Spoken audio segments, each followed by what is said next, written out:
Students, आज हम लोग ल्हासा की ओर पाठ की ओर आते हैं।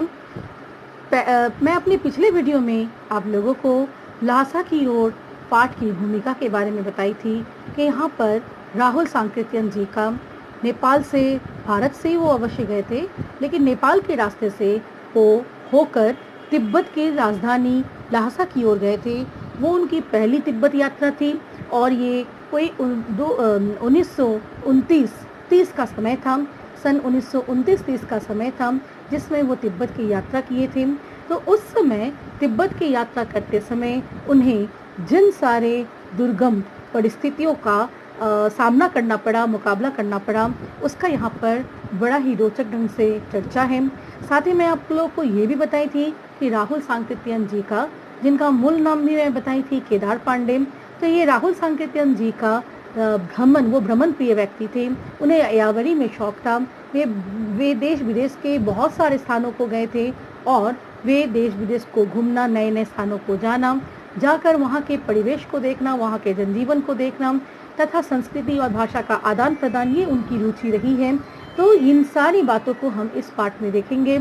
यहाँ पर हम देखेंगे कि उन्होंने तिब्बत की कौन कौन सी परिस्थितियों का यहाँ पर उल्लेख किया है, तिब्बत के यात्रा के बारे में उन्होंने क्या क्या बताया है, और इस पाठ का उद्देश्य अवश्य ही इस अज्ञात तिब्बत की यात्रा कर वहाँ की भौगोलिक स्थिति से लेकर, वहाँ की जनजीवन की रहन सहन की शैली से लेकर, वहाँ के लोगों के खान पान, स्त्रियों की दशा, साथ ही भारत की स्त्रियों की दशा के साथ तुलना करना और सामाजिक स्थितियों परिस्थितियों का ब्यौरा देना ही इस पाठ का उद्देश्य है। और यहाँ पर हमें साथ में हम लोग यहाँ पर सुमति नामक एक व्यक्ति का मैं चर्चा की थी। सुमति जो कि लेखक के साथ परिचित हुआ, सुमति का परिचय लेखक के साथ हुआ था, वो लेखक का परिचित था।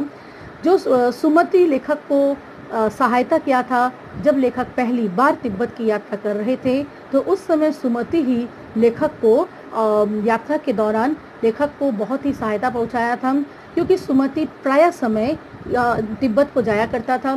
तिब्बत में उसके यजमान थे और वो गंडे बांटने के लिए, जो कि सुमति जो है वो वहाँ पे गंडे बांटता था, तो गंडे बांटने के लिए उसे बोध गया से वो गंडों को ले जाता था। गंडा और कुछ भी नहीं है, वो कपड़ों को गांठ लगाकर मंत्र के द्वारा, मंत्र उच्चारण के बाद कपड़ों को गांठ लगाकर, एक कपड़ा होता है, एक धार्मिक कपड़ा होता है जो वो गया से ले जाता था, जिसको मंत्रोच्चारण कर वो गांठ लगाता था, और उन कपड़ों को ले जाकर, वो गंडा कहलाता था, उन कपड़ों को ले जाकर वो बांटता था। वो अपने वो अपने यजमानों के घर, जो तिब्बत में उसके बहुत सारे यजमान थे, सभी गांवों में उनके यजमान थे, वहाँ पर जाकर वो बांटता था। उसे वहाँ काफ़ी लाभ पहुँचती थी, मतलब उन लोगों से उन्हें काफ़ी आदर सत्कार मिलता था अपने यजमानों से। और वहाँ जाने के बाद सुमति की अच्छी खातिरदारी होती थी।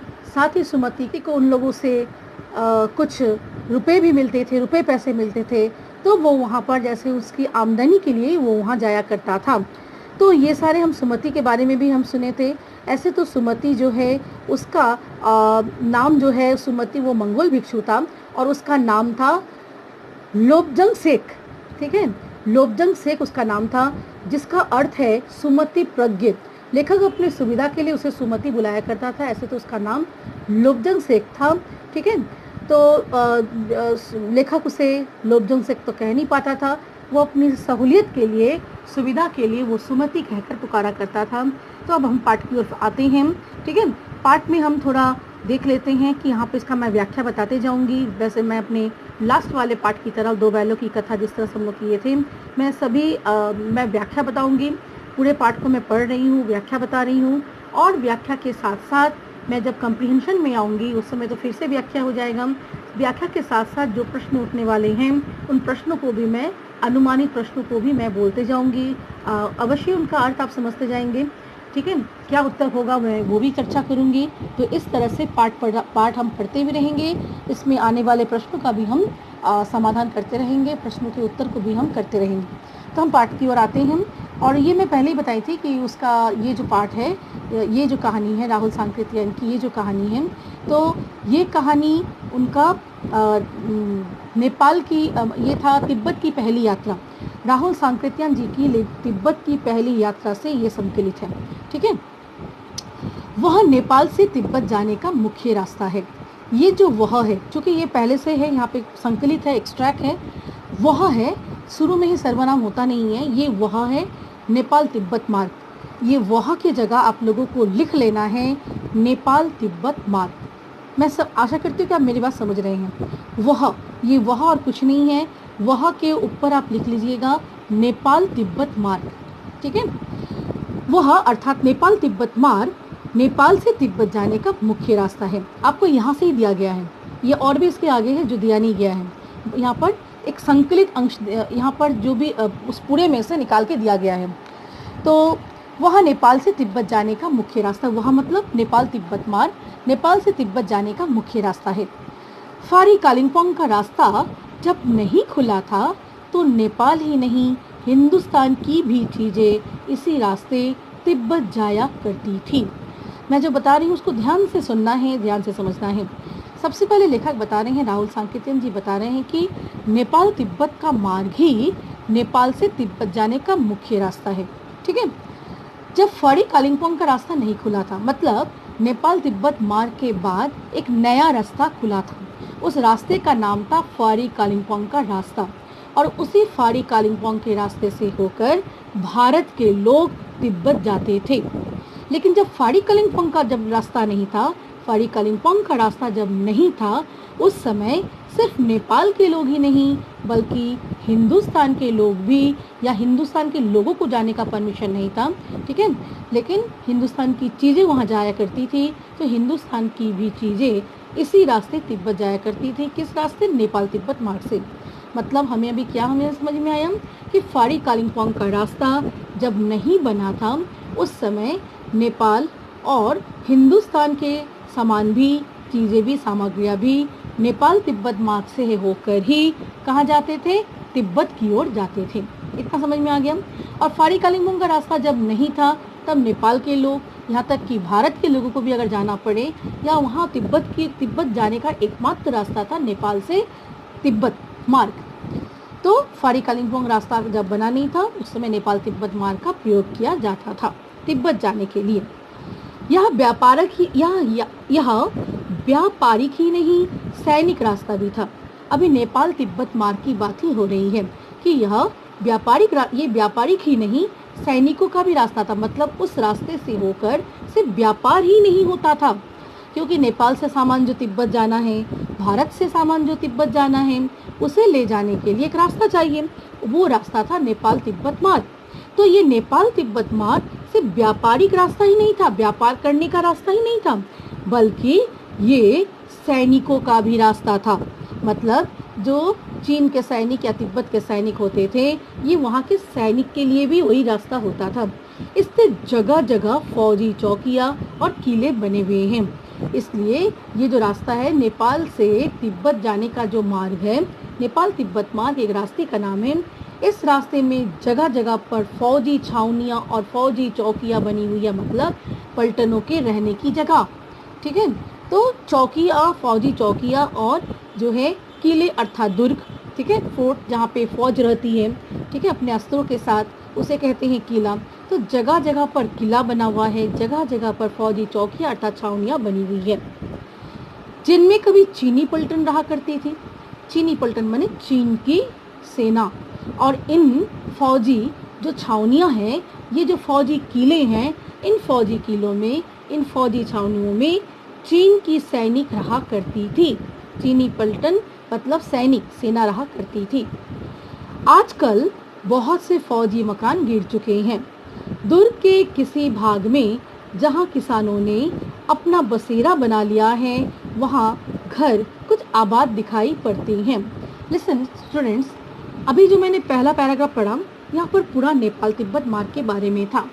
ये प्रश्न आपके इस मतलब पाठ्यक्रम में के अंत में जो प्रश्न है उसमें लेकिन नेपाल तिब्बत मार्ग के बारे में नहीं है, प्रश्न नहीं है। लेकिन हमें यहाँ पे एक नया प्रश्न मिला, तो नेपाल तिब्बत मार्ग की क्या विशेषताएं थी? तो इसका उत्तर भी आपको मिल गया। नेपाल से तिब्बत जाने का ये प्रमुख रास्ता है नेपाल तिब्बत मार्ग। फारी कालिम्पोंग का रास्ता जब नहीं खुला था उस समय नेपाल से तिब्बत जाने के लिए सिर्फ नेपाल के लोग ही नहीं बल्कि भारत से भी इसी रास्ते का प्रयोग किया जाता था। और इस रास्ते से सिर्फ व्यापार ही नहीं होता था, ये व्यापारिक रास्ता ही नहीं था, इस रास्ते के माध्यम से सिर्फ व्यापार ही नहीं होते थे बल्कि सैनिकों का भी यही रास्ता था। इस रास्ते पर जगह जगह, ठीक है, इस रास्ते पर जगह जगह कौन क्या बनी हुई है, फौजी छावनियाँ, फौजी चौकियाँ और किले बने हुए हैं जिसमें कभी चीनी पलटन रहा करती थी। मतलब नेपाल तिब्बत मार्ग की ये विशेषताएं हुई। एक पहला क्वेश्चन मैंने बताया। जो क्वेश्चन आते जाएगा थोड़ा मैं बताते जाऊंगी। नया क्वेश्चन है, इसको लिख के रखना है, साइड में थोड़ा लिख लेना है कि नेपाल तिब्बत मार्ग की विशेषताएं क्या है। ये परीक्षा की दृष्टि से महत्वपूर्ण प्रश्न है। ये प्रश्न बाहर नहीं है, मतलब इस पाठ्यक्रम के अंत में नहीं है। आगे बढ़ते हैं। आजकल बहुत से फौजी मकान गिर चुके हैं। आजकल का मतलब क्या है, जब से खड़ी कालिम्पोंग का रास्ता बन गया है, जब से फड़ी कालिम्पोंग का रास्ता बन गया है तब से उस रास्ते को प्रयोग में लेना बंद कर दिए हैं। ठीक है, ये रास्ता तो है लेकिन फड़ी कालिम्पोंग का रास्ता बन जाने से वहाँ से तिब्बत जाना ज़्यादा आसान है। तो आजकल कुछ मकान जो है, बहुत से फौजी मकान गिर चुके हैं क्योंकि अब यहाँ पे फौजी रहती नहीं है। फौजी न रहने के कारण बहुत से मकान जो है, जो फौज के लिए थी, अब बहुत से मकान बिना देख रेख के कारण उनका देखभाल नहीं होता था, देख रेख नहीं होता था। इस कारण कुछ मकान जो है वो कमज़ोर होकर, वो टूट कर गिर भी चुकी है। दुर्ग के किसी भाग में जहाँ किसानों ने अपना बसेरा बना लिया है वहाँ घर कुछ आबाद दिखाई पड़ते हैं और जो किला था उस किले में अब किसानों ने अपना निवास स्थान बना लिया है। ठीक है, किसान वहाँ पे रहने लगे हैं और किसानों का वो अपना निवास स्थान बन गया है। अब वो आबाद दिखने लगा है, मतलब वहाँ पर जो है लोगों, अब वहाँ घर कुछ आबाद दिखाई पड़ते हैं। वहाँ पे कुछ घर दिखाई पड़ते हैं जहाँ पर किसान रहता है। ऐसा ही परित्यक्त एक चीनी किला था। हम वहाँ चाय पीने के लिए ठहरे। अब जो है मैं पहले ही बताई हूँ कि लेखक को जाने की अनुमति नहीं थी। लेखक भारतीय हैं और भारतीयों को ऐसे घूमने के लिए तिब्बत जाने की उस समय अनुमति नहीं थी। भले ही सामानों को लेकर हिंदुस्तान के सामान्य चीज़ें नेपाल तिब्बत मार्ग से भले ही तिब्बत की ओर जा सकती थी, लेकिन ऐसे जाने की अनुमति नहीं थी। अब लेखक को जाना था तो लेखक उस रास्ते से होकर गया था। ठीक है, तो लेखक जो है वो उस रास्ते से, एकमात्र वही रास्ता था क्योंकि लेखक जब गया था उस समय फड़ी कालिम्पोंग का रास्ता भी नहीं था। ठीक है, तो फड़ी कालिम्पोंग का रास्ता जब नहीं था तो खुला वह नेपाल से तिब्बत जाने का मुख्य रास्ता ही तो नेपाल से तिब्बत मार्ग के बारे में हुआ। और फड़ी कालिम्पोंग का रास्ता, हाँ, जब वो लिख रहा था उस समय फड़ी कालिम्पोंग का रास्ता था। ठीक है, लेकिन लेखक फड़ी कालिम्पोंग के रास्ते से नहीं गया था। ठीक है, फड़ी कालिम्पोंग का रास्ता था लेकिन वो उस रास्ते से नहीं गया था, तो वो उस रास्ते से होकर गया था। एक ऐसा ही परित्यक्त, मतलब है परित्यक्त माने जिस किले को छोड़ दिया गया है, जहां अब कोई रहता नहीं है। तो उस परित्यक्त किले में एक परित्यक्त चीनी किला था। ठीक है, एक चीनी किला मतलब जहाँ पर चीन की फौज रहा करती थी, चीन की सेना रहा करती थी। एक ऐसा किला जो अब व्यवहार नहीं किया जाता था। ठीक है, तो हम वहाँ चाय पीने के लिए ठहरे। तो लेखक कहते हैं कि उस परित्यक्त चीनी किले में वो रुके। ठीक है, वो वहाँ पर चाय पीने के लिए रुके। तिब्बत में यात्रियों के लिए बहुत सी तकलीफें भी हैं। तकलीफें क्या क्या हैं और कुछ आराम की बातें भी हैं। तिब्बत में जो यात्री है, जो बाहर से जाने वाले यात्री हैं, उन यात्रियों के लिए बताया जा रहा है कि बहुत कुछ अच्छी बातें भी हैं। ठीक है, बहुत कुछ कठिनाई भरी बातें भी हैं। अच्छी बातें क्या है और दिक्कत की बातें क्या है, जरा हम देख लें। इतना तो श्योर हो गया है कि लेखक जब गया था उस समय वो नेपाल तिब्बत मार्ग से गया था, इसे ध्यान रखना है। जब लेखक वापस आकर, तिब्बत से भारत वापस आकर जब वो इस बात को लिखने बैठा था, अपनी पहली यात्रा को लिखने बैठा था, उस समय लेकिन फड़ी कालिम्पोंग का रास्ता था। ठीक है, और वो फड़ी कालिम्पोंग के रास्ते के बारे में भी यहाँ पर जिक्र किया है। लेकिन फड़ी कालिम्पोंग का रास्ता जब नहीं था उस समय लोग उसी एकमात्र रास्ते से जाते थे। ठीक है, अब लेखक गए थे नेपाल तिब्बत मार्ग से, वो फड़ी कालिम्पोंग के रास्ते से वो गए नहीं थे। अब हम देखते हैं क्या है यात्रियों के लिए क्या अच्छी बात है और क्या बुरी बात है। देखो, कुछ आराम की बातें भी हैं और कुछ तकलीफ भरी बातें भी हैं। अंडरलाइन करना, वहाँ जाति पाति छुआछूत का सवाल ही नहीं है और न औरतें पर्दा करती हैं। तो ये हमें तिब्बत के बारे में एक हमें सामाजिक परिस्थिति का पता चला। सिर्फ तिब्बत की सामाजिक परिस्थितियों में हम इसे पॉइंट बनाएंगे कि क्या है, जिस तरह से भारत में उस समय जिस समय लेखक तिब्बत गए थे या जिस समय लेखक इस कहानी को लिख रहे थे, भारत में जाति प्रथा एक बड़ी समस्या थी, भारत पर वर्ण व्यवस्था एक बड़ी समस्या थी। उसके आधार पर लोगों के कष्ट, लोगों को बहुत सारे मुश्किलों का सामना करना पड़ता था। हमारे यहाँ शुरू से ही जाति प्रथा बना हुआ है, ठीक है। तो वहाँ पर जाति पाति नहीं है, कोई उच्च कोई नीच, ये सब नहीं है। वहाँ निम्न श्रेणी उच्च श्रेणी, ये वर्ण विभाजन, ठीक है, ये तिब्बत में बिल्कुल नहीं है। छुआछूत का कोई भी वहाँ पर सवाल या कोई वहाँ पर प्रथा नहीं थी। छुआछूत की प्रथा मतलब ये ऊंचे वर्ण के हैं, ये नीच वर्ण के हैं, ये यहाँ नहीं प्रवेश कर सकते, तो ये नीच वर्ण के हैं, इनसे बात नहीं कर सकते, तो ये मुंह नहीं दिखा सकते, इत्यादि इत्यादि जो बातें हैं, ये क्या था, ये वहाँ पर नहीं था। मतलब तिब्बत में ये सारी बातें नहीं थी, ये अच्छी बातें हैं। और साथ ही तिब्बत में और एक बात है कि न औरतें पर्दा ही करती थी। औरतों के लिए बिल्कुल मतलब औरतों को भी पूरी आज़ादी प्राप्त थी, जो हमारे भारत में नहीं थी। भारतीय स्त्रियों को पूरी आज़ादी नहीं थी। भारतीय स्त्रियों जो है भारतीय स्त्रियों को बहुत से अधिकारों से वंचित किया जाता था। उन्हें ठीक से शिक्षा का भी अधिकार नहीं था, उन्हें घर से बाहर जाने का अधिकार नहीं था, उन्हें पराए मर्दों से बात करने का अधिकार नहीं था। वो एकदम स्वतंत्र होकर वो लोगों के साथ घुल मिल नहीं सकती थी और उन्हें पर्दा प्रथा मानना पड़ता था, अर्थात उन्हें आबरू में रहना पड़ता था, घर के अंदर रहना पड़ता था, इस तरह से। लेकिन तिब्बत में औरतों के साथ ऐसी बातें नहीं थी। तिब्बत की महिलाएं उस समय काफ़ी आज़ाद थी। बहुत निम्न श्रेणी के भिखमंगों को लोग चोरी के डर से घर के भीतर नहीं आने देते, नहीं तो आप बिल्कुल घर के भीतर चले जा सकते हैं। यात्रियों के लिए ये सुविधा की एक बात थी। अभी तुरंत बताया गया ना कि तिब्बत में जो यात्री होते थे, जो बाहर से जाते थे, उनके लिए कुछ अच्छी बातें भी थी, कुछ आराम की बातें, कुछ बुरी बातें, कठिन बातें भी थी, कुछ आराम की बातें भी थी। आराम की बातें ये थी कि वहाँ पर अगर भिखमंगा है तो लोग थोड़ा डरते थे, क्योंकि भिखमंगे वहाँ पर चोरी करते थे। तो निम्न श्रेणी के भिखमंगे होने पर उन्हें सिर्फ घर में जाने की इजाज़त, घर में कोई किसी के घर में अगर भिखमंगा आता था तो उन्हें सिर्फ घर में घुसने देने की इजाज़त नहीं थी, चोरी के डर से। नहीं तो कोई भी अगर अपरिचित व्यक्ति भी है तो उसे भी घर में आदर सत्कार वहाँ के घर के लोग करते थे। देख लो, चाहे आप बिल्कुल अपरिचित हो तब भी घर की बहू या सासू को अपनी झोली में से चाय दे सकते हैं, वह आपके लिए उसे पका देगी। मक्खन और सोडा नमक दे दीजिए, वह चाय चोंगी में कूटकर उसे दूध वाली चाय के रंग का बनाकर मिट्टी के टोटीदार बर्तन में रख के आपको दे देगी।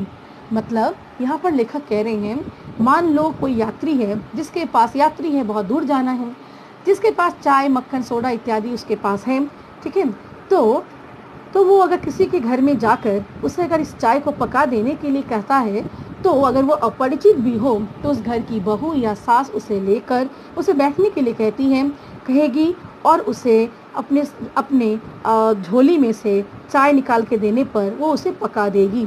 मक्खन और सोडा अगर उसको आप देते हैं तो उसमें वो मक्खन भी डाल देंगे, उसमें वो सोडा भी डाल देगी। वहाँ सोडा नमक वहाँ का चाय बनाने का रिवाज ऐसा है, ठीक है। और उस चाय को चोंगी में कूट कर उसे दूध वाली चाय के रंग का बनाकर, ठीक है, सोडा नमक दे दीजिए। वह चाय चोंगी में कूटकर उसे दूध वाले जैसे रंग का बनाकर उसे मिट्टी के टोटीदार मतलब मिट्टी के बर्तन जो कि खोखला है जिसमें हम चाय डाल सकते हैं, डालकर वो अच्छे से आपको चाय परोस देगी। मतलब अपरिचित से वो डरते नहीं थे, अपरिचितों का भी आदर सत्कार होता था। तिब्बत के लोग अपरिचितों को भी, वहाँ की जो घर की बहू सास होती थी, वो उन्हें प्रवेश करने देती थी, उन्हें घुसने देती थी, उन्हें बैठाती थी, उसका चाय पका देती थी और चाय को परोस तक देती थी। इतनी आज़ादी उन्हें थी। वो मतलब वो हृदय के भी अच्छे हैं और इस तरह से वो अतिथियों का वो सत्कार भी करती थी। यदि बैठक की जगह चूल्हे से दूर है और आपको डर है कि सारा मक्खन आपकी चाय में नहीं पड़ेगा, तो आप खुद जाकर चोंगी में चाय मत कर ला सकते हैं, ठीक है। तो वो कह रहे हैं कि अगर मान लो किसी यात्री को ऐसा लगे कि उसने जो मक्खन अपनी झोली में से निकाल कर दिया है और वो सारा मक्खन चाय में नहीं जाएगा, डर है कहीं मक्खन रख ना ले, तो वो यात्री, वो अपरिचित व्यक्ति चूल्हे के पास भी जा सकते हैं और खुद भी उस चाय को वो मक्खन के साथ मथ कर वो लेकर, चोंगी में मक्खन के साथ मथ कर, ठीक है, वो चोंगी में चाय मथ कर ला सकते हैं। चाय का रंग तैयार हो जाने पर नमक मक्खन डालने की ज़रूरत होती है। जब चाय अपना कलर देने लगता है, रंग देने लगता है, रंग छोड़ने लगता है, तब उसमें नमक और मक्खन, सोडा इत्यादि डालने की ज़रूरत होती है। वो वहाँ के चाय बनाने का रिवाज है। परित्यक्त चीनी किले से जब हम चलने लगे तो एक आदमी राहदारी मांगने आया। तो यहाँ पर परित्यक्त चीनी किले की बात लेखक कर रहे थे। लेखक कह रहे थे कि एक ऐसा ही परित्यक्त चीनी किला था, ठीक है, जहाँ वो चाय पीने के लिए बैठे थे। चाय पीने के लिए जब वो बैठे तो उस समय वो कहते हैं, उस समय ये बात हो रही थी कि वहाँ जाति पाति, वहाँ पर थोड़ी देर के लिए लेखक ने कुछ तिब्बत की सामाजिक परिस्थितियों को भी बता दिया। तिब्बत के लोग किस तरह से वहाँ की बहू सास किस तरह से आदर सत्कार, वहाँ के महिलाएं किस तरह से यात्रियों का आदर सत्कार करती, वो भी हमें बता दिया गया। परित्यक्त चीनी के लिए जब हम चाय पीने के बाद अब वो वहाँ से चलने लगे तो एक आदमी राहदारी मांगने आया। राहदारी का अर्थ है कि जो मतलब कर, टैक्स। एक आदमी राहदारी मांगने के लिए आया। हमने वो दोनों चीटें उसे दे दी थी। चूंकि मैंने बोला ये संकलित अंश है, ये उठा कर दिया गया, पूरा नहीं है। हमने वो दोनों चीटें, मैंने अवश्य ही जहाँ से हम पढ़ना शुरू किए ना, उसके पहले वो दोनों चीट, कौन दोनों चीट, उसके बारे में चर्चाएं हो चुकी है। कहने का अर्थ है वो दोनों चीट उन्हें वहाँ के जो मजिस्ट्रेट थे, वहाँ के मजिस्ट्रेट से उन्हें 2 चीटें मिली थी। चीटें मतलब पास, ठीक है। कोई जगह जाने के लिए जो चीट होती है, पर्ची मिली थी, ठीक है। 2 चीटें मिली थी, 2 था दोनों के लिए, एक राहुल सांकृत्यन के लिए और एक उसके मित्र के लिए, उसका बात आ रहा है अभी। तो ये दोनों दोनों थे, दोनों के लिए 2 चीटें मिली थी और ये दोनों चीटें वो एक मजिस्ट्रेट से लेकर आए थे, जिसको जोंगपोंग कहते हैं। तिब्बती भाषा में जोंगपोंग कहते हैं मजिस्ट्रेट को। उस मजिस्ट्रेट से, जोंगपोंग से सुमति ने, ठीक है, 2 चीटें जो है, 2 चीटों की व्यवस्था किया था सुमति ने। ये सारी बातें पहले हो चुका है, जो यहाँ पे दिया नहीं गया है, पूरा नहीं है ना, तो मैं ये बता देनी हूँ। शायद उसी दिन हम थोंगला के पहले के आखिरी गांव, थोंगला मतलब होता है तिब्बती सीमा, तिब्बत का सीमा का कोई स्थान, तिब्बती सीमा, सीमा माने बॉर्डर। तो शायद उसी दिन, मैंने जिस समय उनसे चीटें मांगी गई थी, राहदारी माने टैक्स वही मांगा जाता है जब आप एक जगह को छोड़कर, आप जब बॉर्डर पे होते हैं तो टैक्स मांगा जाता है। एक जगह को छोड़कर जब दूसरी जगह में एंटर करने लगते हैं तो टैक्स लगता है। ऐसे बहुत जगह हम देखते हैं। तो वो टैक्स, तो इसीलिए लेखक कह रहा है शायद उसी दिन हम थोंगला के पहले, थोंगला मतलब तिब्बती सीमा, ऐसा स्थान जो कि तिब्बत की सीमा पर हो। तब वो तिब्बत की सीमा पर थे जहाँ उनसे राहदारी अर्थात टैक्स मांगा जा रहा था, कर मांगा जा रहा था। तो उस समय कर ना देना पड़े, कर दे, 2 पर्ची उन्हें, वो जो भी वो चुका के आए थे या जो मजिस्ट्रेट से जो पर्ची लेकर आए थे कि उन्हें जाने दिया जाए, वो पर्ची लेकर आए थे, वो पर्ची वो दे दिए। थोंगला के पहले के आखिरी गांव में हम पहुंच गए। यहाँ भी सुमति के मतलब थोंगला के मतलब तिब्बती सीमा के जो आखिरी गांव, ठीक है, थोंगला के पहले मतलब सीमा के पहले, सीमा जहाँ पर होगा, तिब्बत का सीमा जहाँ पर है, मतलब जहाँ से तिब्बत शुरू हो रहा है, तभी तिन्हें तिब्बत में प्रवेश करना है। तो तिब्बत जहाँ से शुरू हो रहा है, तिब्बत का सीमा जो है, तिब्बत के सीमा के पहले के आखिरी गांव, मतलब गांव शुरू हुआ बहुत पहले से, 1 गांव 2 गांव 3 गांव ऐसे करते करते गांव, अब जो आखिरी वाला गांव है, आखिरी गांव के बाद ही तिब्बत का सीमा शुरू होता है। तो तिब्बत के सीमा के वो पहले थे थोंगला, और आखिरी गांव के पास थे। आखिरी गांव जब आ गया मतलब अब वो तिब्बत की सीमा की ओर जाने वाले हैं, तिब्बत प्रवेश करने वाले हैं। यहाँ भी सुमति के जान पहचान के आदमी थे और भिखमंगे रहते भी ठहरने के लिए अच्छी जगह मिली। सबसे पहले अब वो कहाँ पर है, थोंगला माने तिब्बती सीमा के पहले, तिब्बती सीमा के पहले के आखिरी गांव में है। और इस आखिरी गांव में सुमति का जान पहचान का कोई व्यक्ति था। यही कारण है कि लेखक जो है वो भिखमंगे के वेश में था, ठीक है। तो भिखमंगे जान पहचान का आदमी था और भिखमंगे रहते भी ठहरने की अच्छी जगह मिल गई। सुमति के जान पहचान के कारण ही लेखक भिखमंगे के वेश में होने पर भी लेखक को ठहरने का अच्छा जगह मिल गया। सुमति के साथ ही वो रहा, सुमति के साथ वो क्या किया था, वो जान पहचान कर लिया था, उससे सहायता मांगा था कि तुम जिस रास्ते से जाओगे, नेपाल तिब्बत मार्ग से होकर तुम जाओगे, मुझे भी लेकर चलो। 5 साल बाद हम इसी रास्ते लौटे और भिखमंगे नहीं, एक भद्र यात्री के वेश में घोड़ों पर सवार होकर आए थे। लेखक वहाँ से 5 साल के बाद लौटा था। जब वो 5 साल के बाद ये जब तिब्बत जा रहा है, वो उस समय की बात है, उसमें भिखमंगा बनकर वो गया था। भिखमंगा बनकर गया था और सुमति के साथ गया था। भिखमंगे जाने पर भी उसे रहने का अच्छा जगह मिल गया था, क्योंकि सुमति साथ होने के कारण सुमति के जान पहचान का कोई व्यक्ति था जो उसे रहने के लिए उन दोनों को अच्छी जगह दे दिया था। लेकिन 5 साल के बाद जब लेखक उस रास्ते से लौट रहे थे, उसी रास्ते से लौट रहे थे नेपाल तिब्बत मार्ग से, इस बार भिखमंगे के वेश में नहीं बल्कि भद्र व्यक्ति के वेश में थे। साथ में वो घोड़ों पर भी सवार थे, मतलब वो अभी अच्छे पैसे वाले व्यक्ति हैं, वैसा वो बन कर आए थे। किंतु उस वक्त किसी ने हमें रहने की जगह नहीं दी और हम गांव के एक सबसे गरीब झोपड़ी में ठहरे थे। बहुत कुछ लोगों की उस वक्त की मनोवृत्ति पड़ी है, खासकर शाम के वक्त छंग पीकर बहुत कम होश हवास में दुरुस्त रखते हैं। लेखक यहाँ पर 2 बात बता रहे हैं। लेखक यहाँ पर बता रहे हैं कि जब वो गए थे उस समय वो भिखमंगे के वेश में थे, किंतु भिखमंगे के वेश में होते हुए भी चूंकि सुमति की जान पहचान का कोई व्यक्ति वहाँ पर था, थोंगला के आखिरी गांव में थोंगला के आखिरी गांव, थोंगला मतलब तिब्बती सीमा, तो तिब्बती सीमा के आखिरी गांव में, सीमा के पहले, सीमा में भी प्रवेश नहीं किए हैं, तिब्बत का जहाँ से सीमा शुरू होता है उसके सीमा के पहले जो आखिरी गांव है, वहाँ पे सुमति की जान पहचान का कोई रहने के कारण उन्हें अच्छी जगह मिल गई थी। वो अच्छी अच्छी तरह से वो रहे थे, उन्हें आदर सत्कार मिला था। लेकिन जब वो वापस आ रहे थे उस समय, ऐसे समय वो वापस आ रहे थे, इस समय वो भद्र वेश में थे, घोड़ों पर सवार भी थे, लेकिन सबसे गरीब झोपड़े में उन्हें रहना पड़ा, क्योंकि उस समय शाम का वक्त था। तो शाम के वक्त वहाँ के लोग काफ़ी मस्त होते हैं। शाम के वक्त वे छंग, जो कि एक मद पदार्थ है, मतलब ऐसा है वो एक मद की तरह, ठीक है, एक शराब जैसा है, एक पदार्थ है, पेय पदार्थ है, जिसे पीकर वो नशे में होते, छंग पीते थे, मदिरा जैसी एक वस्तु, जिसे वो वहाँ के लोग, अधिकतर लोग वो पी लेने के कारण वो होश हवास में नहीं होते थे। और उसी समय लेखक घर मांगने के लिए गया था, घर खोजने गया था, तो उसे अच्छा घर नहीं मिला था, सबसे गरीब झोपड़ी में वहाँ उन्हें रहने को मिला। अब हमें सबसे विकट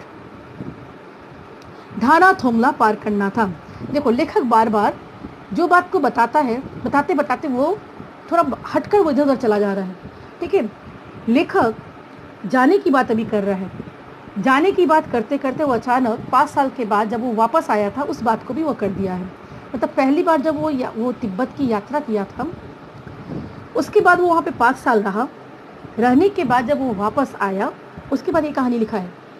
तो वो जाने की पहली बार तिब्बत यात्रा की बात करते करते 5 साल के बाद जब वो वापस आ रहा था, उस बात को भी कह दिया। अभी फिर वो जाने की बात को कह रहा है।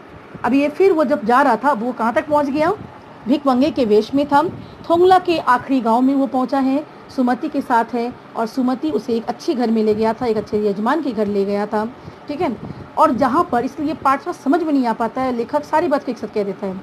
तो वो अभी हम लोग उस बात को कर रहे हैं कि अच्छे जगह वो गया, भिखमंगे के वेश में था, सुमति के साथ था, यजमान का घर था, अच्छी आदर सत्कार हो रही थी। अब हमें सबसे विकट, अब तो वो हो गया, अब उन्हें आगे जाना है, वो बात यहाँ पर है। अब हमें सबसे विकट ढाणा थोंगला पार करना था। ढाणा माने ऊंची जमीन, थोंगला माने सीमा, तिब्बत की सीमा के, अब तिब्बत की सीमा के अंदर प्रवेश करना है, और वहाँ का सबसे विकट स्थान है ढाणा थोंगला, मतलब ऊंची जमीन, ऊंची जगह, ठीक है। तिब्बत की सीमा के बाद की जो ऊंची जगह है वो सबसे विकट है, उसे पार करना है। ढाणे तिब्बत में सबसे खतरे की जगह है। ढाणा है ऊंची जमीन, ठीक है। थोंगला के बाद ढाणा आता है। थोंगला मतलब तिब्बत की सीमा में प्रवेश करते ही अब उन्हें वो ढाणा पार करना था। तो वो ढाणा जब पार करना था, वो ढाणा जो है, वो ढाणा काफ़ी विकट है, वो दुरुस्त है, और वो खतरे से खाली वाला जगह नहीं है, ठीक है, काफ़ी खतरनाक जगह है। तो ढाणे को पार करते समय तिब्बत में सबसे खतरनाक जगह है। आपको ढाणे के संबंध में बताना है, उसको अंडरलाइन कर लिए, ये दूसरा क्वेश्चन है। डारे की विशेषताएं बताइए। लेखक ने डारे के संबंध में क्या बताया है?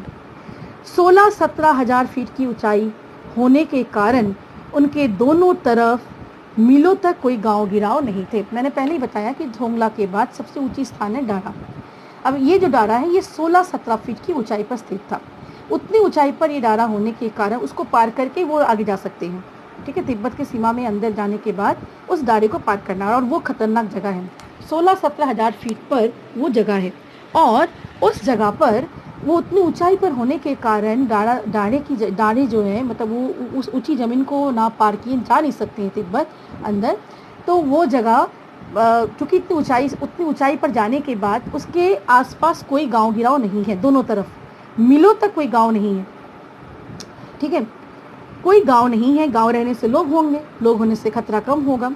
नदियों के मोड़ और पहाड़ों के कोनों के कारण बहुत दूर तक आदमी को देखा नहीं जा सकता है। उतना ऊंचा पहाड़ी क्षेत्र तो है ही तिब्बत। तो 16-17 हजार फीट की ऊंचाई पर वो डारा है। उस डारे के साथ उतनी ऊंची जमीन के बाद, उतनी ऊंची जगह के बाद वहाँ पर सिर्फ नदियाँ हैं, नदियों के मोड़ हैं और पहाड़ हैं। ठीक है, नदियों के मोड़ और पहाड़ों के कोने, पहाड़ बहुत है और नदियाँ हैं। बहुत दूर तक गांव गिराव नहीं है, लोग नहीं है। डाकुओं के लिए यही सबसे अच्छी जगह है। इतने सारे पहाड़ों के बीच बीच में डाकुओं की छिपने के लिए अच्छी जगह है। कोई गांव नहीं है, गिराव नहीं है, लोग नहीं है, आदमी नहीं है, तो यहाँ पर छिपने की। और जिसको भी तिब्बत अंदर जाना है, उस रास्ते से होकर जो भी आ रहा है, जिसे भी अंदर तिब्बत जाना है, वो उसी डारे से ही तो होकर आएगा। वो चढ़ाई को चढ़ के ही तो तिब्बत आएगा। तो उसी चढ़ाई पर, उसी डारे में डाकुओं का आवास होता था, डाकुओं का निवास होता था। डाकू अपने बसेरे बना के वहां रहते थे। लेकिन इन निर्जन स्थानों तिब्बत में गांव में आकर खून हो जाए तब तो खूनी को सजा भी मिल सकती है, लेकिन इस निर्जन स्थानों में मरे हुए आदमियों के लिए कोई परवाह नहीं करता। अंडरलाइन। तिब्बत के दूसरे किसी गांव में, ये तो भी गांव में प्रवेश, ये तो सिर्फ हम कहाँ पर है, सीमा पर है। तिब्बत के किसी गांव में अगर कोई मर भी जाता है, कोई खून भी हो जाता है, किसी की हत्या हो भी जाती है, तो वहाँ पर पुलिस है, खुफिया विभाग है, वो निकालेगी, वो ढूंढेगी लुटेरे को या हत्यारे को। तो वहाँ पर सजा होने की एक संभावना भी है। लेकिन ये डारे, ये जो 16-17 हजार फीट की ऊंचाई पर ये ढाड़ा है, ये जो ऊंची जमीन है, यहाँ पर डाकुओं का निवास। अगर यहाँ पर कोई खून कर भी दे, ठीक है, तो किसी को पता ही नहीं चलेगा कि यहाँ किसी की खून हुई है या हत्या हुई है। और इससे क्या होगा कि वो वहीं कुछ हो जाए तो वहाँ पर देखने वाला कोई नहीं है। डकैत पहले, एक लाइन छूट गया।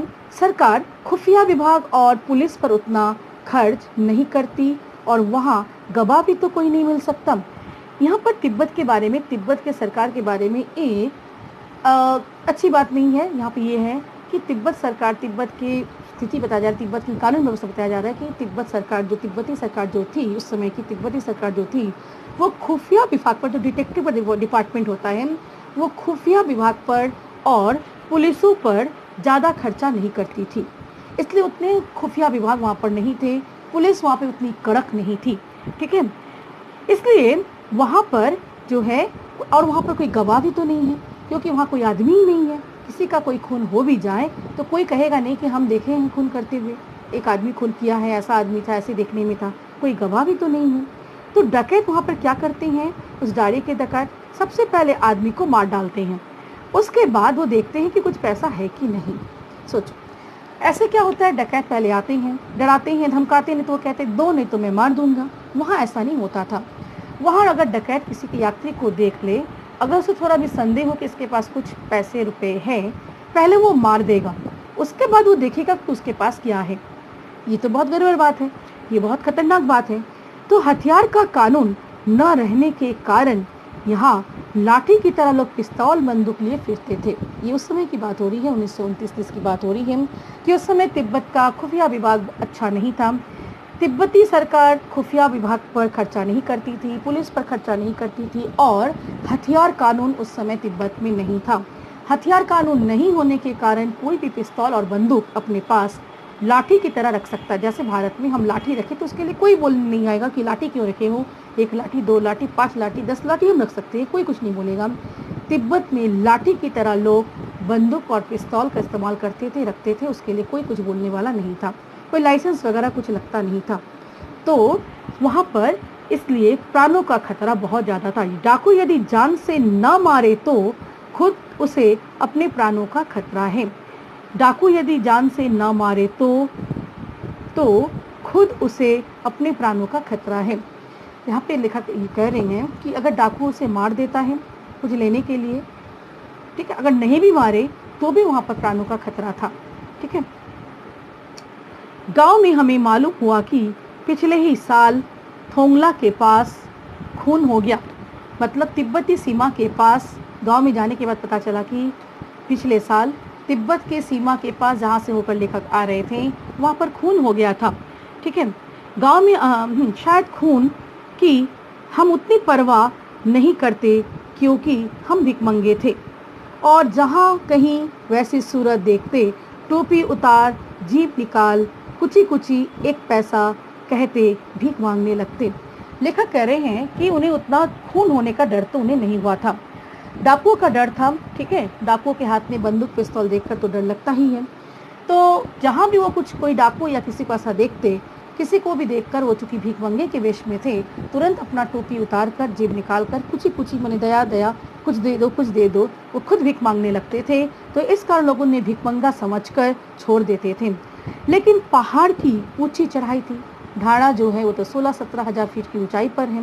पीठ पर सामान लाद कर कैसे चलते, और अगला पड़ाव 16-17 मील से कम नहीं था। मैंने सुमति से कहा कि यहाँ से लंकोर तक के लिए 2 घोड़े कर लो, सामान भी रख लेंगे और चढ़े चलेंगे। लेखक कह रहे हैं कि लेकिन पहाड़ की ऊंची चढ़ाई थी, पीठ पर सामान लाद कर अब वो क्या किए, थोंगला गए। अब उन्हें ढारा जाना है और वो ढारी की जगह की बात हो रही थी कि काफ़ी वो निर्जन स्थान है, ऊंचाई पर है, गांव गिराव नहीं है, खून होने का डर है, इत्यादि इत्यादि। तो वो थोंगला के पास किसी को भी अगर ऐसा किसी व्यक्ति उनकी ओर देखता तो वो जीभ निकाल कर, टोपी उतार कर वो दया दया मतलब कुची कुची मुझ पर दया करो, पैसे दो करते। क्योंकि 16-17 हजार फीट की ऊंचाई पर चढ़कर उन्हें ढारा पहुंचना था, फिर उन्हें नीचे जाना था लंकोर जाने के लिए। नीचे जाने पर लंकोर, ठीक है, तो उन्हें लंकोर जाना था। पीठ पर सामान लाद कर वो कैसे चलते, अगला पड़ाव 16-17 मील से कम नहीं। ठीक है, पहले चढ़ाई फिर नीचे उतरना। मैंने सुमति से कहा कि यहाँ से लंकोर तक के लिए 2 घोड़े कर लो, सामान भी रख लो, चढ़े चलेंगे। दूसरे दिन हम घोड़ों पर सवार होकर ऊपर की ओर चले। ढारे से पहले एक जगह चाय पी, जहाँ पे वो 16-17 हजार फीट की ऊंचाई आता है, उसके पहले एक जगह वो चाय पिए। ठीक है, दोपहर के वक्त ढारे के ऊपर जा पहुँचे। दोपहर के वक्त वो उस ऊंचाई पर जा पहुँचे। हम समुद्र तल से 17-18 हजार फीट ऊंचे खड़े थे। नीचे से ऊपर गए थे, थोंगला से अब वो ढाणे गए थे, तो अब वो 18 हजार फीट की ऊंचाई पर थे। हमारे दक्षिण तरफ पूरब से पश्चिम की ओर हिमालय के हजारों श्वेत शिखर चले गए थे। ये भौगोलिक स्थिति है। ठीक है, दक्षिण की तरफ, जब वो दक्षिण की तरफ देखते हैं, या दक्षिण का तरफ जो है, लेखक कह रहे हैं कि वो ऊपर में थे, और उनके दक्षिण तरफ जो है पूरब से पश्चिम की ओर, ठीक है, हिमालय के हजारों श्वेत शिखर, यहाँ हिमालय पास है, हिमालय के हजारों श्वेत शिखर चले गए थे। भीटे की ओर दिखने वाले पहाड़ बिल्कुल नंगे थे, न वहाँ बर्फ की सफ़ेदी थी, न किसी तरह की हरियाली। भीटे की ओर, भीटे मतलब जो पत्थर का जो शिला है, ऊंचाई है पत्थर के जो है, ठीक है, भीटे की ओर दिखने वाले पहाड़ बिल्कुल नंगे थे। ठीक है, बिल्कुल नंगे माने उन पे बर्फ नहीं थी, ना वहाँ बर्फ की सफ़ेदी, ना किसी तरह की हरियाली। वहाँ पे कोई हरियाली भी नहीं थी, बर्फ भी नहीं थी, उन्हें वो भी मिला है। ठीक है, सर्वोच्च स्थान पर डारे का देवता का स्थान था, जो पत्थरों के ढेर, जानवरों की सींगों और रंग बिरंगे कपड़े की झंडियों से सजाया गया है। डारे पर जब वो पहुँचे, वहाँ पर डारे के देवता मिलते हैं। डारे के देवता जो है वो क्या है, डारे के देवता और कुछ नहीं, वो मतलब सर्वोच्च स्थान पर एकदम ऊंचाई पर पत्थरों का ढेर है। ठीक है, जहाँ पर जानवर के सींग हैं, जहाँ पर रंग बिरंगे कपड़े बांधे हुए हैं, ठीक है, और वो है और झंडियों से, रंग बिरंगे झंडियों से सजाया गया है। तो ये चूंकि बौद्ध धर्म के अनुयायी हैं, ये सारे बौद्ध धर्म को मानने वाले हैं, तो यहाँ पे धाड़े के देवता वहाँ पर थे, वो बहुत ही उनके लिए धार्मिक, वो उनका धार्मिक स्थल हुआ। साथ ही लेखक कह रहे हैं कि डाला जो है 17-18 हज़ार फीट की ऊंचाई पर था। दक्षिण की तरफ, पूर्व की दक्षिण की तरफ जब वो देखते हैं, अपने दाहिने तरफ वो दक्षिण की तरफ जब वो देखते हैं, तो वहाँ पर पूर्व से पश्चिम की ओर सफ़ेद शिखर, हिमालय की सफ़ेद शिखर दिखाई दे रही है। अच्छा, भीटे की ओर जब वो देखते हैं, जो पहाड़ वाला स्थान देखते हैं, और भी कुछ पहाड़ का स्थान वो देखते हैं, जो क्या है, बिल्कुल नंगा है, मतलब कि उस वहाँ पर कोई ना तो हरियाली है ना बर्फ़ है, ठीक है, और वो वहाँ धारे के देवता को भी देखते हैं, इत्यादि इत्यादि। उस ऊपर में जाकर, उस धारे में जाकर इतने कुछ देखते हैं, ठीक है। तो भीटे वगैरह सब हो गया, टीले के आकार का है, मतलब वो पत्थर है, ठीक है। इसके बाद हम देखते हैं कि लेखक और लेखक का मित्र चाय वगैरह वहाँ पी लेते हैं, वो धारे से पहले एक जगह चाय भी पी लेते हैं। दोपहर के वक्त वो धारे पहुँच जाते हैं। ये सारी भौगोलिक स्थिति वो बताते हैं। अब वो क्या करते हैं, उत्तर की तरफ बहुत कम बर्फ वाली चोटियाँ दिखाई पड़ती थी, दक्षिण की तरफ हजारों, ठीक है, हिमालय की सफ़ेद शिखर दिखाई दिए दक्षिण की तरफ, और उत्तर की तरफ क्या है, उत्तर की तरफ वो कह रहे हैं कि बहुत कम बर्फ वाली चोटियाँ दिखाई पड़ती हैं। सर्वोच्च स्थान पर धारे का देवता का स्थान था, जो पत्थरों के ढेर, जानवरों के सिंगों और रंग बिरंगे कपड़ों की झंडियों से सजाया गया था। अब हमें बराबर उतराई पर चलना था। अब वो ऊपर गए थे, एकदम सर्वोच्च स्थान पर गए थे, अब उन्हें नीचे उतरना है। नीचे उतरने के बाद उन्हें लंकुर मिलेगा। अब उन्हें बराबर उतराई को जाना है, ठीक है।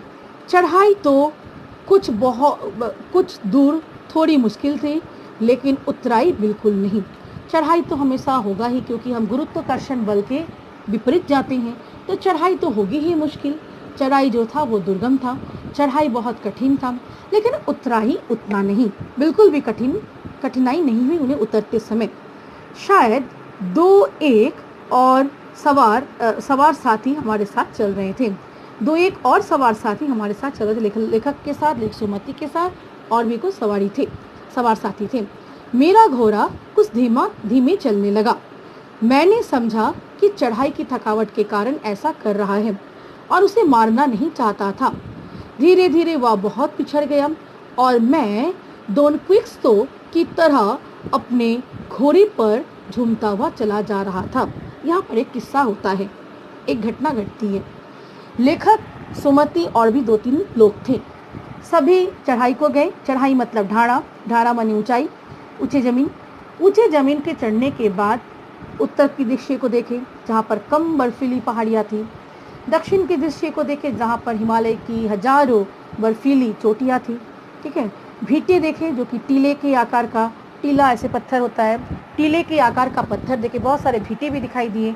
जितने भी भीटे दिखाई दिए, भीटे थोड़े छोटे होंगे, तो भीटे जो थे उन भीटों पर ना तो बर्फ थी ना तो हरियाली थी, बिल्कुल नंगे थे, ठीक है। अब उन्हें उतरना था। उतरते समय क्या हुआ कि सारे लोग जो है आगे निकल गए और लेखक थोड़ा पीछे रह गया। उनका घोड़ा धीमा चलने लगा। लेखक को लगा कि अभी अभी जो है ये बहुत ऊपर चढ़कर आया है, घोड़ा बेचारा थक गया होगा, घोड़ा को वो मारना नहीं चाहता था। वो भी प्राणी है, ऊपर से लेखक को लादा है, सामानों को लादा है, तो वो जो है धीरे धीरे चल रहा है। वो बहुत पिछड़ गया। और मैं डॉन क्विक्सो की तरह, डॉन क्विक्सो ये जो स्पेनिश उपन्यासकार हैं, सार्वेतेज नाम का एक स्पेनिश उपन्यासकार हैं, उनके एक उपन्यास है क्विक्सोट, ठीक है। उनका एक उपन्यास है क्विक्सोट। क्विक्सोट में जो नायक है, जो घोड़े की सवारी करता है, ठीक है, सार्वेतेज उपन्यासकार है, वो एक स्पेनिश उपन्यासकार है। चूँकि लेखक जो है वो बहुत सारे भाषाओं को जानते थे, उन्होंने बहुत पढ़ाई की थी, बहुत सारे उपन्यासों को वो पढ़े भी थे। तो डॉन क्विक्सोट एक उपन्यास था, इस सार्वेतस का, स्पेनिश उपन्यास सार्वेतस का एक जो उपन्यास है उसका नाम है डॉन क्विक्सोट। इसी डॉन क्विक्सोट का जो नायक, जो हीरो है, जो इस उपन्यास का जो नायक है, प्रमुख पात्र है, वो घोड़े की सवारी करता है, उसका नाम था डॉन क्विक्सो। और वो डॉन क्विक्सोट जो है वो बड़े मस्त होकर झूम झूम कर घोड़े की सवारी करता था। इस उपन्यास में है, डॉन क्विक्सोट उपन्यास में है। तो लेखक वो पढ़ा था, लेखक डॉन क्विक्सोट को जानता था, डॉन क्विक्सोट उपन्यास को जानता था, जिसमें वो डॉन क्विक्सोट जो उपन्यास में जो प्रमुख नायक है उसे भी उसके बारे में वो जानता था। तो वो खुद को डॉन क्विक्सोट समझता है। डॉन क्विक्सोट जिस तरह से झूम झूम कर वो घोड़े की सवारी कर रहा था, तो लेखक को ऐसा लग रहा था जैसे वो भी अब झूम झूम कर वो डॉन क्विक्सोट की तरह वो सवारी कर रहा है, वो खुद को डॉन क्विक्सोट समझ रहा था। यहाँ पे डॉन क्विक्सोट इसलिए आया है। अगर कभी कभी प्रश्न आ सकता है डॉन क्विक्सोट क्या है, तो याद रखना है कि स्पेनिश उपन्यासकार सार्वेतेस की उपन्यास क्या है, डॉन क्विक्सोट। डॉन क्विक्सोट का जो प्रमुख पात्र है वो है डॉन क्विक्सोट, ठीक है। तो डॉन क्विक्सोट जो है वो उसका प्रमुख पात्र है जो कि घोड़े की सवारी करता है झूम झूम कर मस्त होकर। तो लेखक अभी अपने आप को वैसा समझ रहा था। जान नहीं पड़ता था कि घोड़ा आगे जा रहा है या पीछे। घोड़ा जो चल रहा था कभी आगे बढ़ता था, थोड़ी दूर आगे बढ़ने के बाद फिर पीछे चला आता था, कभी दाएं जाता कभी बाएं जाता। लग ही नहीं रहा था कि लेखक आगे का रास्ता तय भी कर रहे हैं। जब मैं जोर देने लगता तो वो और सुस्त पड़ जाता। एक जगह दो रास्ते फूट रहे थे। लेखक जब भी उस घोड़े पर दबाव डालता थोड़ा कि वो थोड़ा जल्दी चले, आगे चले, बढ़ के तेज चले, तो वो और सुस्त पड़ जाता। तो लेखक छोड़ दिया उसे, कुछ वो अपने मन से चले जा रहा था। एक जगह पर दो रास्ता आया। जब तक एक ही रास्ता है तब तक ठीक है, सबके पीछे पीछे हम चले, लेकिन जहाँ से दो रास्ता फूटता है गड़बड़ी वहाँ से शुरू होता है। और जहाँ पे दो रास्ता था, एक जगह पर दो रास्ते फूट रहे थे, ठीक है। मैं बाएं का रास्ता ले मील 1.5 मील चला गया। आगे एक घर में पूछने पर पता लगा कि लंकोर का रास्ता दाहिने वाला था और लेखक को लगा कि बाएं वाले रास्ते पकड़ना है। तो लेखक बाएं वाले रास्ते से होकर 1.5-2 मील चल लिया था। 1.5-2 मील जाने के बाद जब लेखक को लगता है कि कोई कहीं नजर नहीं आ रहा है, तब वो किसी से पूछता है। तब लोगों ने बताया कि भाई आप तो चढ़ाई पर से लंकोर जा रही हैं, तो लंकोर का रास्ता तो दाहिने वाला लेना था, आप तो गलत रास्ते को चले आए। अब हो गया कि गड़बड़ यहीं से शुरू होता है।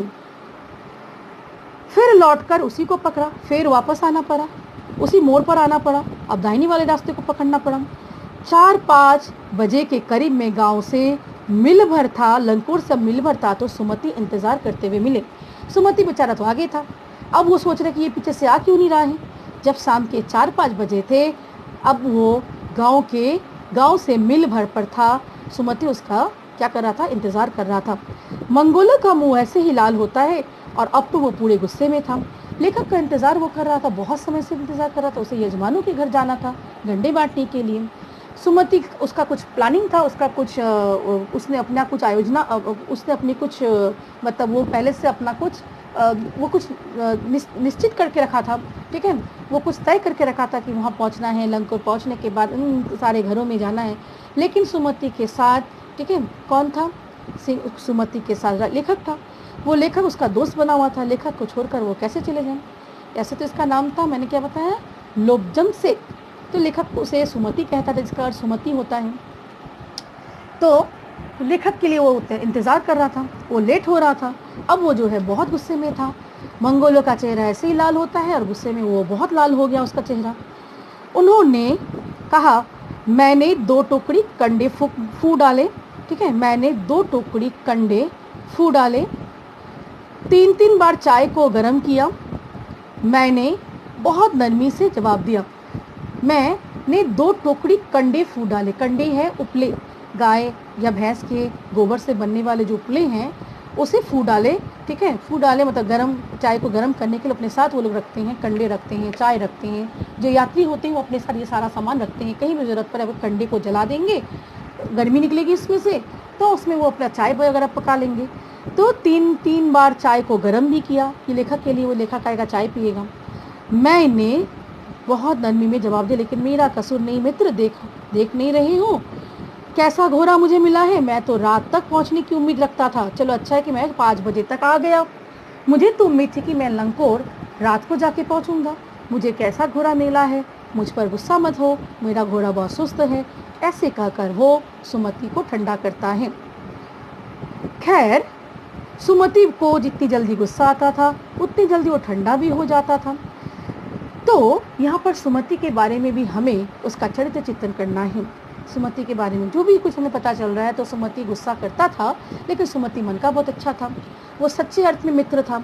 वो लेखक को, चूँकि लेखक पहली बार जा रहा था तिब्बत, लेखक उन सारे रास्तों से अनजान था, तो लेखक को वो विपत्ति में नहीं छोड़ा, लेखक के लिए इंतज़ार किया। वो बहुत ही दयाशील, उसके मन में दया था, तो वो बहुत दया था, और वो दया वो जहाँ हो जाएगी अगर वो आगे बढ़ जाएगा तो वो लेखक के लिए, वो लेखक से बड़ा अच्छा बर्ताव करता था। जो भी वो लेखक के लिए उसके मन में क्या थी, लेखक के लिए उसके मन में प्रेम की भावना थी, तो वो वहाँ पर उनके अच्छे यजमान थे, और लंगपुर में उनके अच्छे यजमान थे। पहले चाय सत्तू खाया गया, रात को गर्मा गर्म थुक्पा मिला। लेखक को लेकर वो अपने यजमान के घर गए। सबसे पहले चाय सत्तू मिला। सत्तू वो होता है विभिन्न प्रकार के अनाज, हम लोग भी जानते हैं ना, वो जौ बाजरे वगैरह को पीसने से जो आटे जैसा निकलता है, तो वो वहाँ पर सबसे पहले चाय सत्तू ये सब खाने के लिए मिला। तिब्बती रिवाज में जिस तरह से खाना मिलेगा उस तरह से खाना होगा।